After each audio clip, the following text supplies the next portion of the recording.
Halo Ananda semua, apa kabarnya? Terimalah salam dalam Dharma, Namo Sang Hyang Adi Budaya, Namo Buddhaya.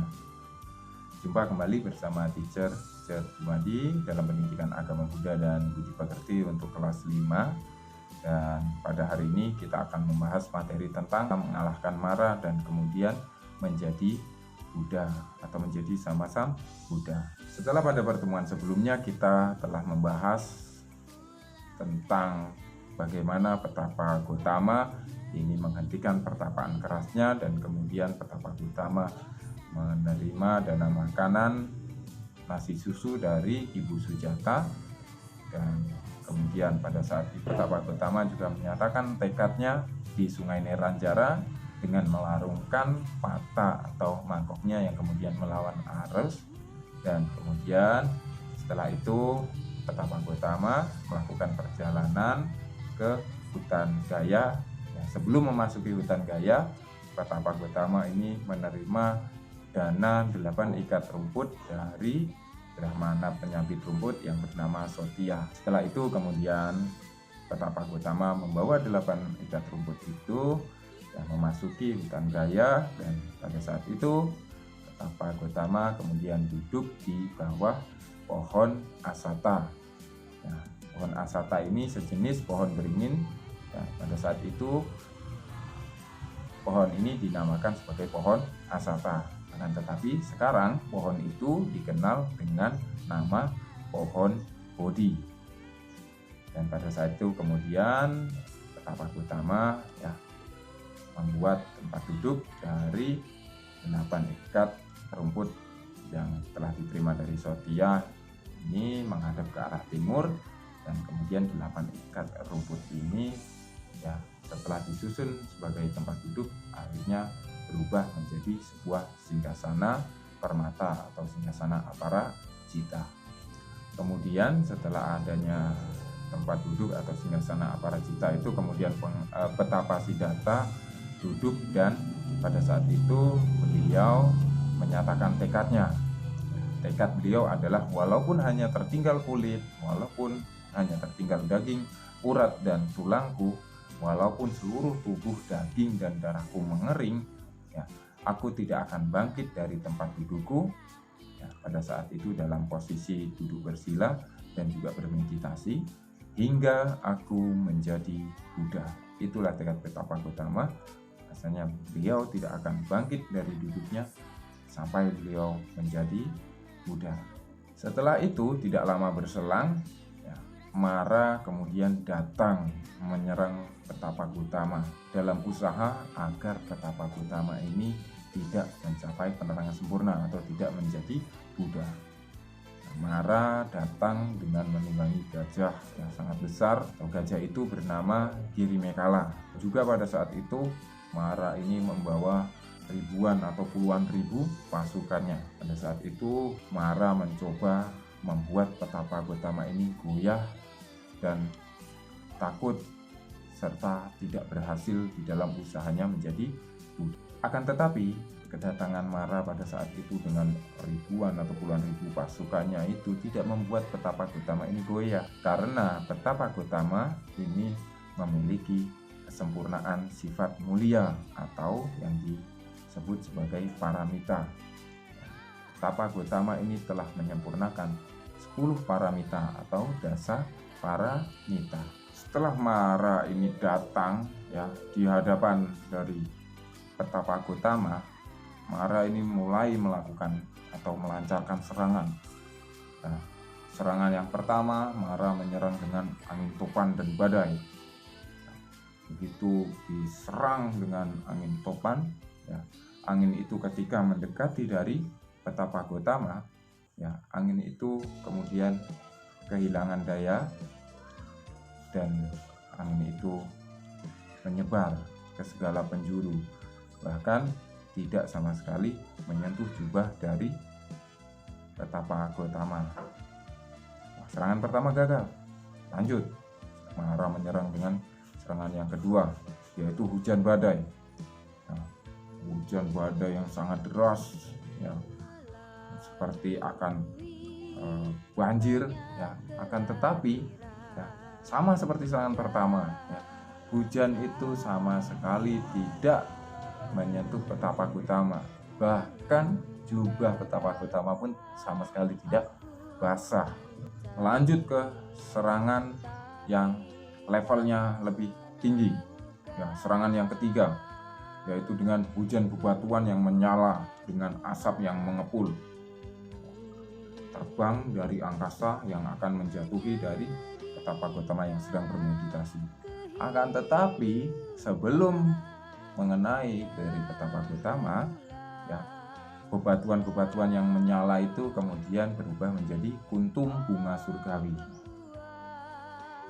Wah, melihat itu Mara semakin jengkel. Kemudian lanjut di level selanjutnya, yaitu dengan hujan berbagai senjata yang menyala dilempar. Banyak sekali, ribuan senjata. Tapi ketika mendekati dari Petapa Gotama, kembali ya berubah menjadi bunga surgawi. Wah, melihat itu Mara kemudian menjadi sangat jengkel. Naik level tingkat serangannya, yaitu hujan batu bara yang menyala, apinya sangat besar ya, bagai meteor jatuh dari angkasa.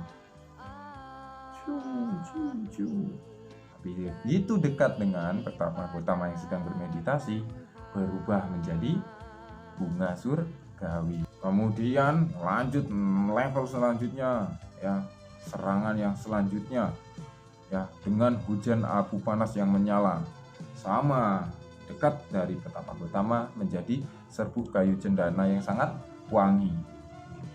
Kemudian karena gagal dengan serangan tersebut, lanjut serang lagi dengan pasir panas yang membara ya. Wah, dilemparkan ke arah Petapa Gotama.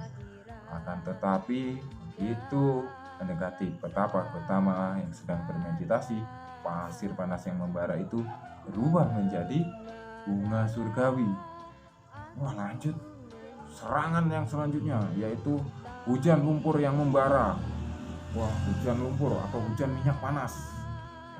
Begitu mendekati Petapa Gotama, lumpur yang membara ini berubah menjadi minyak surgawi. Selanjutnya berusaha untuk menakut-nakuti Petapa Gotama, diserang dengan kegelapan yang sangat pekat, sangat hitam ya.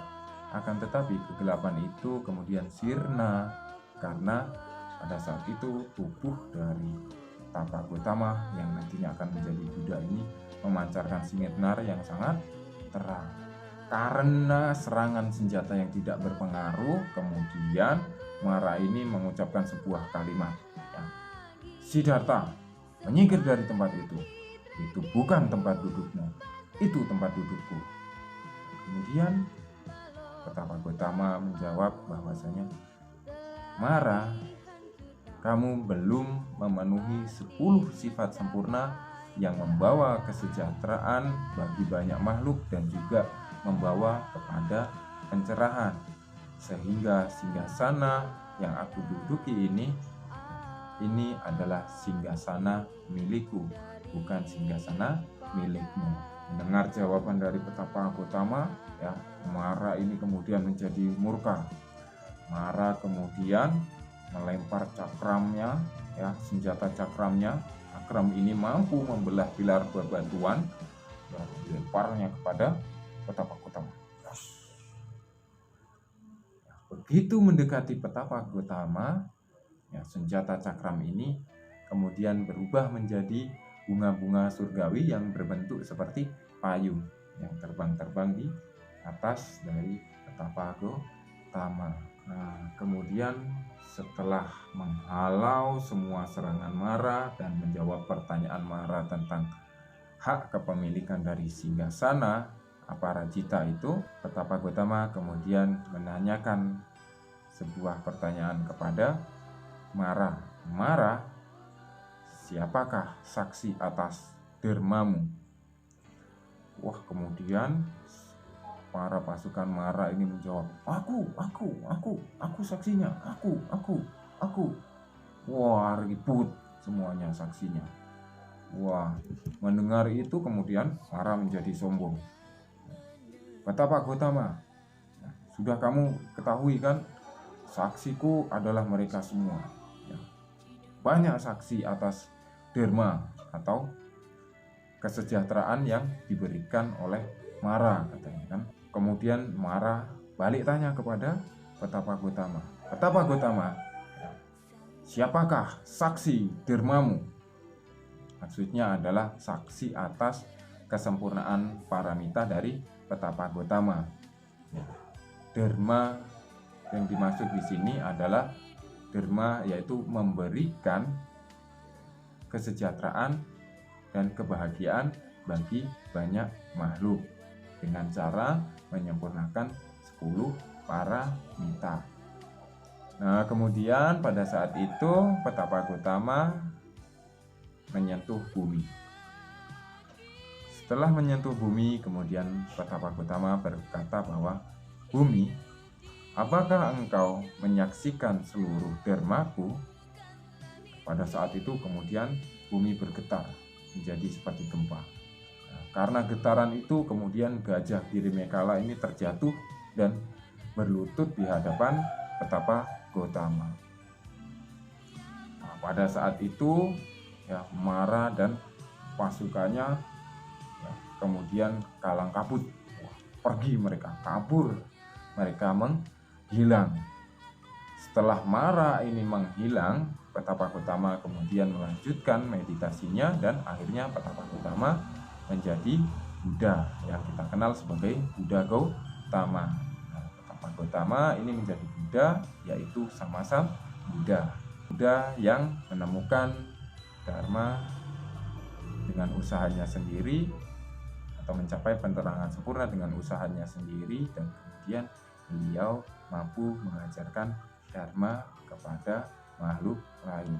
Nah, Betapa Gotama ini menjadi Buddha pada saat itu adalah ketika malam bulan purnama Sidhi ya, di bulan Waisak, dan pohon Asata yang digunakan sebagai tempat Betapa Gotama untuk bermeditasi dan menjadi Buddha ini kemudian dikenal sebagai pohon Bodhi. Bodhi sendiri artinya kecerahan. Ya. Oke, Ananda semua, itulah materi kita untuk hari ini tentang bagaimana Betapa Gotama mengalahkan Mara dan kemudian menjadi Buddha. Teacher telah sampaikan kepada Ananda semua. Semoga Ananda dapat mengerti dan memahami. Nah, untuk selanjutnya teacher akan memberikan tugas kepada Ananda semua, dan kemudian teacher juga berharap Ananda mampu membuat ringkasan serta kesimpulan dari apa yang teacher sampaikan. Dan teacher akhiri dengan Sabi-sata Bhavantu Sukhitata. Semoga semua makhluk hidup berbahagia. Sadu, sadu, sadu. Namo Sang Hyang Adi Budaya. Namo